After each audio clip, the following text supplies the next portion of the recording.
مستری اقبال کی ڈیوٹی تھی واگا بارڈر پہ. مستری اقبال نام کا ایک شخص، اس کی ڈیوٹی لگائی گئی. مولوی اقبال بھی لکھا ہے بعض لوگوں نے کتابوں میں، اور بعض نے مستری اقبال بھاٹی گیٹ لاہور کا رہنے والا. وہ کہتا جس دن پاکستان بنا تو میری ڈیوٹی تھی واگا بارڈر پر ریسیو کرنے کی. ایک بوڑھا آدمی سب سے پہلے واگا بارڈر کے ذریعے پاکستان کی سرحد میں داخل ہوا. کہتے ہیں کپڑے اس کے جگہ جگہ سے پھٹے ہوئے تھے، پیروں میں جوتا نہیں تھا، اور پیدل چل چل کے اس کے پیروں سے خون نکل رہا تھا. چہرے پہ بڑا حسن تھا، نورانیت تھی. کہتے ہیں جب وہ اندر داخل ہوا اس کی آنکھیں نہیں کھل رہی تھی، تو مجھ سے پوچھتا ہے پتر پاکستان کتنی دور ہے، پتر پاکستان کتنا رہ گیا ہے. مستری اقبال کہتے ہیں میں نے اٹھ کے بابے کو پانی پلایا اور میں نے اس کی آنکھوں سے داڑھی سے گرد صاف کی. میں نے کہا بابا تو پاکستان میں آ گیا ہے. تو کہتے ہیں دیسی بابا کہنے لگا شکر ہے اللہ تیرا، میں کافروں کے ملک میں نہیں مرا، میں مسلمانوں کے ملک میں آ گیا ہوں.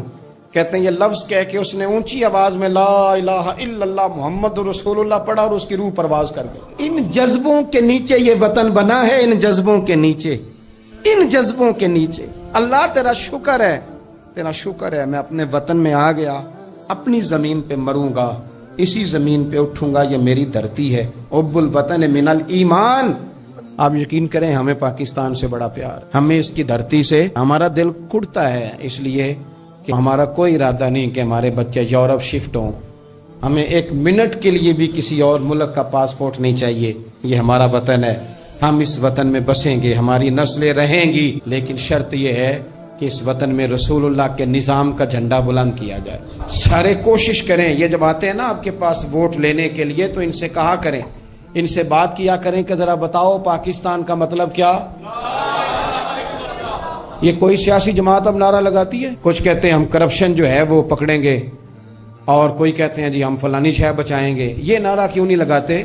اس نعرے کو فروغ دیں، اور پھر پاکستان کی تعمیر و ترقی کے لیے نا یہ چھوڑ دیں کہ حکومتیں سارا کام کریں. آج کے جمعے میں میری آپ سے اپیل ہے کہ ایک بندہ کم از کم 3 درخت لگائے. میرے نبی پاک علیہ السلام نے فرمایا جس نے درخت لگایا، جب تک اس درخت سے کوئی انسان یا جانور فائدہ اٹھاتا رہے گا، لگانے والے کو صدقہ کرنے کا ثواب دیا جائے. عرب کے اندر بیریوں کے درخت بہت زیادہ تھے، تو نبی پاک نے فرمایا خبردار کو بیری کا درخت نہ کاٹے. پاکستان میں درخت لگائیں. یہ جو گلی ہے نا، یہ گلی وزیر اعظم کی نہیں، یہ جو وزیر مواصلات ہیں ان کی نہیں، یہ گلی پاکستان کی ہے. اور میں پاکستانی ہوں، آپ کیوں انتظار کر رہے ہیں کہ فلانا بندہ آئے گا تو ہماری گلی صاف کرے گا؟ یہ ہمارا وطن ہے، اپنے گھر کی صفائی بھی ہم نے خود کرنی. اور آپ اس دین کے ماننے والے ہیں کہ نبی پاک علیہ السلام فرماتے ہیں میں نے ایک بندے کو جنت میں ٹہلتے دیکھا. تو میں نے پوچھا کیا عمل کر کے آیا ہے؟ تو کہا کچھ بھی نہیں، گلی میں روڑے پڑے ہوتے تھے، یہ اٹھا دیا کرتا تھا، رب نے جنت عطا کر دی. اس وطن کو سجائیں، اس کو سنواریں، بچوں کو پڑھانے میں محنت کریں. اگر میرا نالائق بچہ نہیں نہ پڑھ رہا تو میں دیکھوں کہ جو لائق بچہ پانی بیچتا ہے نا بس کے پیچھے، اس کا خرچہ اٹھا لوں، وہ پڑ جائے. یہ جو 10-15 ہزار آپ کسی کی مدد کرتے ہیں، اس سے بندے بھکاری بنتے ہیں. مانگنے کا رواج فروغ پاتا ہے. یہ دیں میں منع نہیں کرتا، لیکن اصل کام یہ ہے کہ اس بندے کو بھکاری نہ بنائیں، اسے کاروباری بنائیں، اسے محنت سکھائیں تاکہ وہ کچھ کرنے لگ جائے. اچھی طرح سمجھ لیں کہ پاکستان اسلام کے اور کلمے کی بنیاد پر بنایا گیا. ہمارے ہاں لوگ کہتے ہیں جی فلانا بندہ مذہب کا کارڈ استعمال کر رہا ہے. سن لو، قائد اعظم محمد علی جناح نے پاکستان بنانے کے لیے مذہب کا کارڈ استعمال کیا. ابھی آپ نے نعرہ لگایا نا پاکستان کا مطلب کیا، تو یہ مذہب کا کارڈ نہیں، مذہب کا کارڈ استعمال کیا تو پاکستان بنا. اب تو نہیں مجھے پتا، مجھے زیادہ موقع نہیں ملتا. جب صرف ہم پاکستان ٹیلی ویژن ہی دیکھتے تھے نا، پی ٹی وی، تو جب 14 اگست قریب آتا تھا تو قائد اعظم کے چھوٹے چھوٹے کال ٹی وی پہ آتے تھے، اور وہی کتابوں میں بھی درج ہیں. بالکل پاکستان ٹیلی ویژن میں نشر کرتا تھا. پشاور یونیورسٹی میں پاکستان بننے سے چند سال پہلے، 2-3 سال پہلے قائد اعظم کا خطاب ہوا. نوجوانوں نے پوچھا پہلا سوال، بس 2 سوال 2 جواب سن لیں. جتنے مصنفین آئے قائد اعظم پہ لکھنے والے، یہ سب نے لکھا ہے. طالب علموں نے پوچھا محمد علی جناح سے کہ سر آپ یہ بتلائیے پاکستان کب بنے گا؟ تو قائد اعظم کہنے لگے یہ تو اس دن بن گیا تھا جس دن پہلا ہندو کلمہ پڑھ کے مسلمان ہوا تھا. تو بنا ہوا ہے، اب تو صرف ہم نے حد بندی کرنی ہے. پاکستان تو بنا ہوا ہے، جس دن پہلے بندے نے کلمہ پڑھا تھا بن گیا تھا. اس نے فوراً دوسرا سوال کیا، اس نے کہا یہ بتلائیے دستور، منشور، آئین، پالیسی